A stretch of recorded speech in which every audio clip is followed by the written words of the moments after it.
हाय friends, मैं हूं Manav. Welcome to movie shoovie. दोस्तों 1984 जो है ना वो एक हैंगओवर की तरह है और आप नेक्स्ट दिन जब उठते हो तो आपको ऐसा लगता है कि वो क्या स्वाद था जो हमने कल चखा था। तो पैटी जेंकिंस की काफ़ी तारीफ करनी पड़ेगी। उन जिस तरीके से उन्होंने सुपर ह्यूमन स्टोरी को ह्यूमन ग्रीड के साथ ब्लेंड करके हमें दिखाया है, वो काफ़ी सारे क्वेश्चंस भी रेज करता है और काफ़ी ज़्यादा मेंटली आपको ऑक्यूपाई भी करता है कि जो हमने देखा है वो क्या देखा है।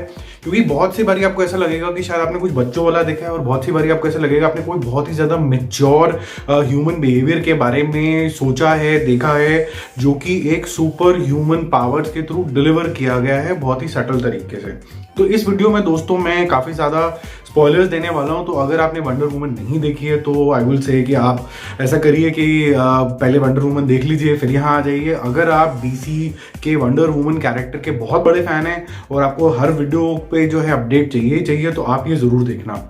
दोस्तों, जो आपने मुझे फेसबुक के ऊपर और इंस्टाग्राम के ऊपर काफ़ी सारे सवाल पूछे, कईयों को लगा कि उनको एंडिंग समझ में नहीं आई है, कईयों को लगा कि जो पूरा जो सेंटर जो स्टोरी का न्यूक्लियस था वो ड्रीम स्टोन के आसपास था, तो वो क्या है वो ज़रा समझा दीजिए। तो मैंने सोचा एक छोटा सा वीडियो बनाते हैं जिससे आपके साथ गपशप भी लगाते हैं और डिस्कस करते हैं कि एक्चुअली ये सारा जो न्यूक्लियस है, सेंटर पॉइंट है और जो आगे जितने भी कैरेक्टर्स हैं वो कैसे शेपअप होंगे। तो देखो, पहले शुरू करते हैं न्यूक्लियस से, जो कि जैसे आपने भी आइडेंटिफाई किया ही और आपने मुझे कमेंट करके बताया, वो है ड्रीम स्टोन। अब देखो, ड्रीम स्टोन जो होता है वो मंकीज पॉ की तरह काम करता है। मंकीज पॉ का मतलब होता है एक हाथ ले और एक हाथ दे, और वो बनाए हैं गॉड ऑफ लाइज ने। इसका मतलब ये हुआ दोस्तों कि अगर मान लीजिए अगर मैं गॉड ऑफ लाइज हूँ और वो मैंने स्टोन बनाया है, स्टोन को टच करके अगर आपने कोई विश मांगी तो आपको विश मिल तो जाएगी, पर आपको जो बहुत ही प्यारी चीज है वो आपसे चली जाएगी। फॉर एग्जाम्पल, आप बोलते हैं कि जी मेरे को करियर के अंदर मतलब अपने मैनेजर का भी मैनेजर बनना है, वो तो हुआ, लेकिन आपने बोल सो ये जब विश मांग ली और आपको ये विश पूरी हो गई तो आपको सबसे प्यारी चीज है, मान लो आपको गाड़ी अपनी बड़ी प्यारी थी, हो सकता है उसका कोई एक्सीडेंट हो जाए और वो टूट फूट के एकदम खत्म हो जाए। तो ऐसे ही इसके अंदर होता है। तो आपने ये नोटिस किया होगा कि जो काफी सारे कैरेक्टर्स हैं जब कोई वो विश मांगते हैं तो कुछ ना कुछ उनसे छिन भी जाता है। फॉर एग्जाम्पल, मैक्सवेल जो कैरेक्टर दिखाया गया है वो ग्रीड में आके इतनी पावर्स मांगने लग जाता है कि उसकी हेल्थ खराब होने लग जाती है, जो उसके रिलेशन है अपने सन के साथ वो खराब होने लग जाते हैं, जो कि उसका बिगेस्ट जो था लगाव वाला पॉइंट था, जो उसको सबसे ज्यादा प्यारा था। ऐसे ही डियाना को जो सबसे प्यारी चीज़ थी वो थी उसकी पावर्स। जब उसने विश मांगी स्टीव को वापस लाने के लिए तो वो उसकी पावर चली गई, बट स्टीव आ गया। अब स्टीव भी दोस्तों जो लोगों को नहीं समझ में आया है, स्टीव की सिर्फ जो है वो आत्मा वापस आई है, यानी स्पिरिट सिर्फ वापस आई है, वो भी आई किसी और आदमी की बॉडी के अंदर। तो ये आप समझ लो, ऐसा नहीं है कि स्टीव ही वापस आ गया। वो क्रिएटिवली जो है पैटी जेंकिंस ने दिखाया है कि शायद अगर हम डायना की नज़र से देखें तो उसको अपना जो लवर है स्टीव, वो उसी फॉर्म, शेप और उसी शक्ल का दिख रहा है, पर ऐसा है नहीं। सिमिलरली एक छोटा सा क्यू प्रेसिडेंट पे भी दिया गया है। प्रेसिडेंट जो है सबसे ज़्यादा पावरफुल होना चाहता है और उसको सबसे बड़ी जो है न्यूक्लियर पावर्स चाहिए, तो वो सोचता है कि मेरे बहुत सारे रॉकेट्स आ जाए, पर एट द सेम टाइम वो इसलिए चाहता है कि उसकी जो कंट्री है यूएसए सबसे ज़्यादा सिक्योर हो जाए। बट क्योंकि उसका इंटेंशन ये था और सबसे प्यारी चीज़ उसको ये थी, उसका रिवर्स होता है। तो आपके पास बहुत सारी न्यूक्स तो आ जाती हैं प्रेसिडेंट साहब के पास, लेकिन जो चीज़ चली जाती है वो चली जाती है नेशनल सिक्योरिटी।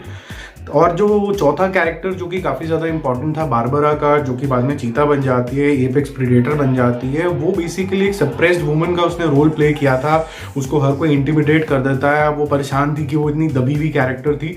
जब वो ये दबा हुआ कैरेक्टर जो है प्रीडेटर की फॉर्म में आ जाता है, जो कि बिल्कुल ऑपोजिट ऑफ बुलिंग होता है, तो उससे क्या चला गया, उसके अंदर उसकी ह्यूमन साइड, उसकी सॉफ्टनेस, जो वो केयरिंग नेचर की थी, वो सब चला जाता है। तो दोस्तों, पैटी जेंकिंस ने एक ह्यूमन नेचर को बहुत अच्छे तरीके से उतारा है। उसने जो माइथोलॉजी के अंदर मंकीज पॉ का एग्जांपल दिया है, बच्चों को भी कहानियां सुनाई जाती थी कि अगर आप कोई बहुत ज़्यादा शिद्दत से कोई चीज़ मांगते हो तो सोच समझ के मांगो, कई बार आपकी विशेस ट्रू हो जाती है और आपकी कोई बहुत ही डियर चीज़ जो है वो चली भी जाती है।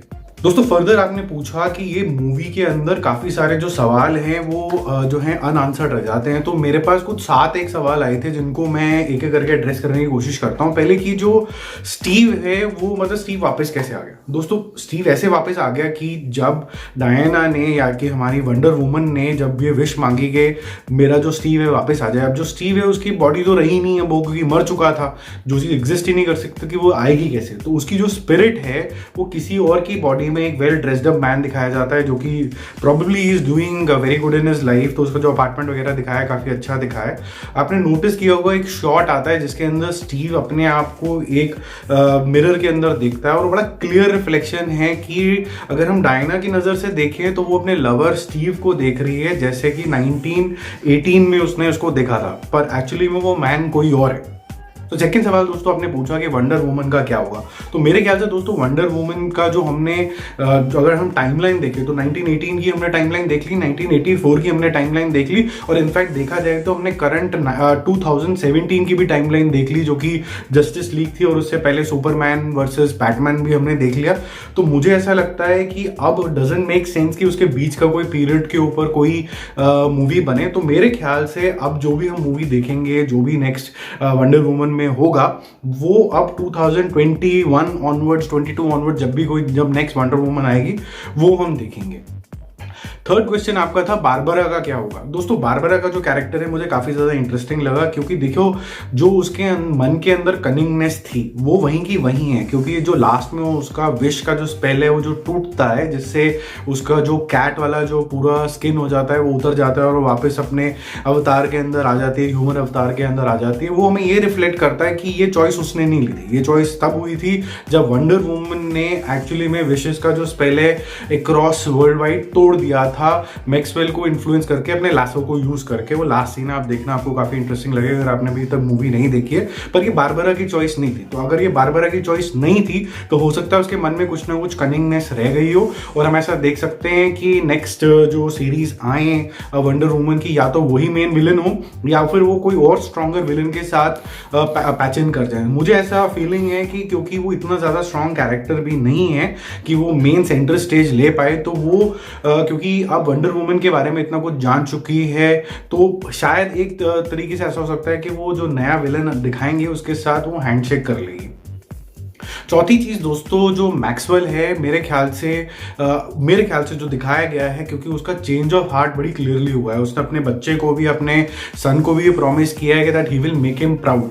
तो मेरे को ऐसा लगता है कि जो मैक्सवेल की आगे की कहानी है वो टीम अप होगा वंडर वुमन के साथ। So for example he is an influential guy, he understands technology. तो जो वंडर वुमन को बैकएंड टेक्नोलॉजी चाहिए है, कहीं कोई बैकएंड इंफॉर्मेशन चाहिए है दुश्मनों को मारने के लिए, बैडीज को मारने के लिए, शायद मैक्सवेल जो उसको इंटेल जो चाहिए होता है, एक सुपर जो पावर ह्यूमंस होते हैं, आपने हर एक में देखा होगा, फ्लैश में देखा होगा, डीसी में आपने बैटमैन के साथ भी ये देखा होगा। तो जो पावर करता है सुपर ह्यूमन को या फिर सुपर हीरोज को, उसके जो बैकएंड टीम होती है, शायद वो मैक्सवेल बन सकता है, ऐसा इंडिकेशन लग रहा है।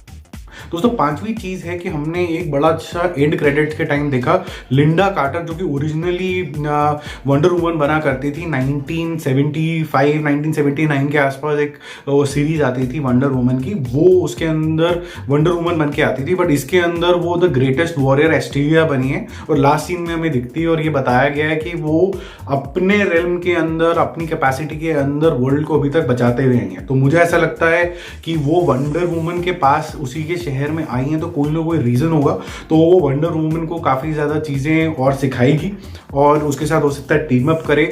और ऐसा भी हो सकता है कि हम स्टोरी में थोड़ा सा बिल्कुल बैक में जाएं 1918 से भी पीछे, जब लिंडा कार्टर, जब वो एस्टीरिया थी, उनकी स्टोरी क्या थी, तो वो हमें देखने को मिले।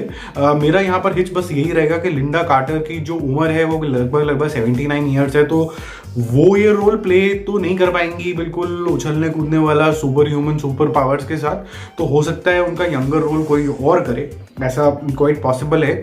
और या फिर हमें ये लग सकता है कि जो उसका विजडम है एस्टीरिया का, वो वंडर वुमन को मिले और जिसको वो यूज करके आने वाले जितने भी बैडीज हैं, विलेंस हैं, उसको वो हराए।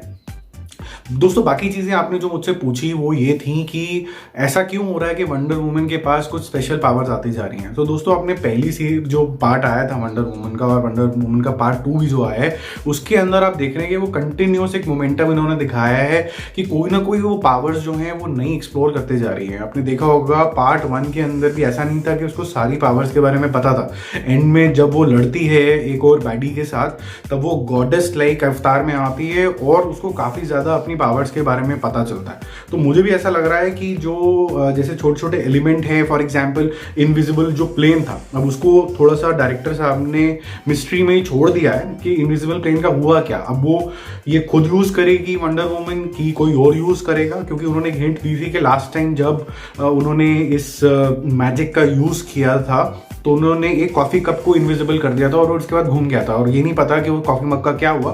सिमिलरली जो प्लेन है इनविजिबल वाला, इसको भी ये कैसे यूज करेंगे वो देखने वाली बात होगी।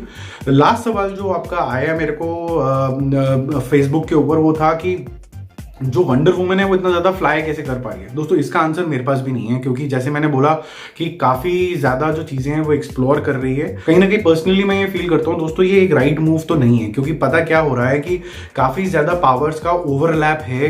अगर आप देखें सुपरमैन वाली पावर्स ही ऑलमोस्ट इसके अंदर दिखने लग गई हैं वंडर वुमन के अंदर, क्योंकि वंडर वुमन अपने आप में एक डिस्टिंक्ट पर्सनैलिटी थी, विमेन पावर को कंप्लीटली दिखाती थी। तो मेरे को ऐसा लग रहा है दोस्तों कि कहीं ना कहीं कुछ ना कुछ जो है ये मिसिंग पॉइंट है डायरेक्टर साहिबा का। वो खुद इसकी राइटर भी हैं इस पूरी सीरीज की जो नई ट्रायोलॉजी बन रही है वंडर वुमन की। तो मेरे को लगता है ये थोड़ा सा मिसिंग पॉइंट है, क्योंकि अगर आप एमसी के सारे कैरेक्टर्स देखें तो हर एक की पावर बहुत ज़्यादा डिस्टिंक्ट है। तो फॉर एग्जाम्पल अगर आप ग्रीन जाइंट की बात करें या फिर एक उसकी बात करें, हल्क की मैं इंडिकेट कर रहा हूँ, या फिर आप आयरन मैन की बात करें या फिर ब्लैक विडो की बात करें, किसी की भी बात करें, तो वो बहुत ज़्यादा डिस्टिंक्ट हैं। कैप्टन अमेरिका भी बहुत ज़्यादा डिस्टिंक्ट है। तो दोस्तों मुझे ऐसा लगता है कि पावर्स में ओवरलैप करना कोई बहुत ज़्यादा अच्छा आइडिया तो नहीं है, पर अगर वो कर रहे हैं तो इसके पीछे कोई सॉलिड रीज़न हो और हम जस्टिफाई बोलो तो अच्छा लगेगा। दोस्तों अब आगे चलते हैं कि वंडर वुमन पार्ट 3 में हम क्या एक्सपेक्ट कर सकते हैं। दोस्तों पार्ट 3 के बारे में न्यूज़ ये है कि अभी पैटी जेंकिंसन जो इसकी डायरेक्टर हैं वो दोस्तों उन्होंने जो स्टोरी है वो बीच में ही छोड़ दी है, क्योंकि उनके पास एक और बहुत बड़ा प्रोजेक्ट है, स्टार वॉर्स का एक पार्ट है जो वो डायरेक्ट कर रही हैं, शायद उसकी स्टोरी राइटिंग भी कर रही हैं। तो उन्होंने वंडर वुमन पार्ट 3 के ऊपर अभी काम रोक दिया है। उनका मानना ये है कि ये जो उन्होंने पार्ट 2 बनाया था वो पैंडेमिक के टाइम पे रिलीज हुआ है और वो काफ़ी ज़्यादा ड्रास्टिकली डिफरेंट है पार्ट 1 से। तो she wants to understand how the people are reacting to part 2। वो जब समझ जाएंगी उसके प्रोज एंड कॉन्स, तब वो पार्ट 3 के ऊपर बात करेंगे। फर्दर न्यूज़ ये भी है दोस्तों, जो उन्होंने काफ़ी ज़्यादा न्यूज़ चैनल को हॉलीवुड में बताया है कि हो सकता है वो इसके ऊपर काम करे ही ना, कोई और इसके ऊपर काम करे। पर मेरा मानना ये है दोस्तों, क्योंकि पैटी जेंकिंसन इसकी खुद की राइटर हैं, डायरेक्टर हैं, प्रोड्यूसर हैं, गल गडोट जो हैं वो इसकी पार्शियल प्रोड्यूसर को प्रोड्यूसर बन चुकी हैं। तो मुझे लगता है ये टीम वापस आएगी। डजंट मेक सेंस कि कोई नई टीम आके इसको आगे लेके जाए। बहरहाल देखने वाली बात होगी कि इसको आगे कौन डायरेक्ट करता है। बट न्यूज़ लगभग ये लग रही है कि इस तरीके की हेवी ऑन सीजी वीएफएक्स वाली मूवीज जो होती हैं जिसके अंदर स्टोरी बहुत स्ट्रांग चाहिए, वो इतनी आसानी से तो बनेगी नहीं। मान लीजिए 21 के अंदर इसकी प्लानिंग होती है, 22 में इसका कुछ ढंग से शूट होता है, वीएफएक्स होता है, तो 2022 के एंड में हम कुछ होप कर सकते हैं कि वंडर वुमन 3 आएगी। हो सकता है अर्ली 2023 में आए।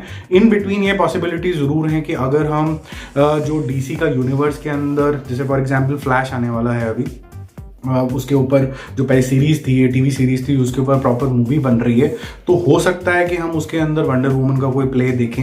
अभी हमारे पास बैटमैन नया वाला आने वाला है, तो हो सकता है उसके अंदर हम वंडर वुमन का थोड़ा सा पार्ट देखें।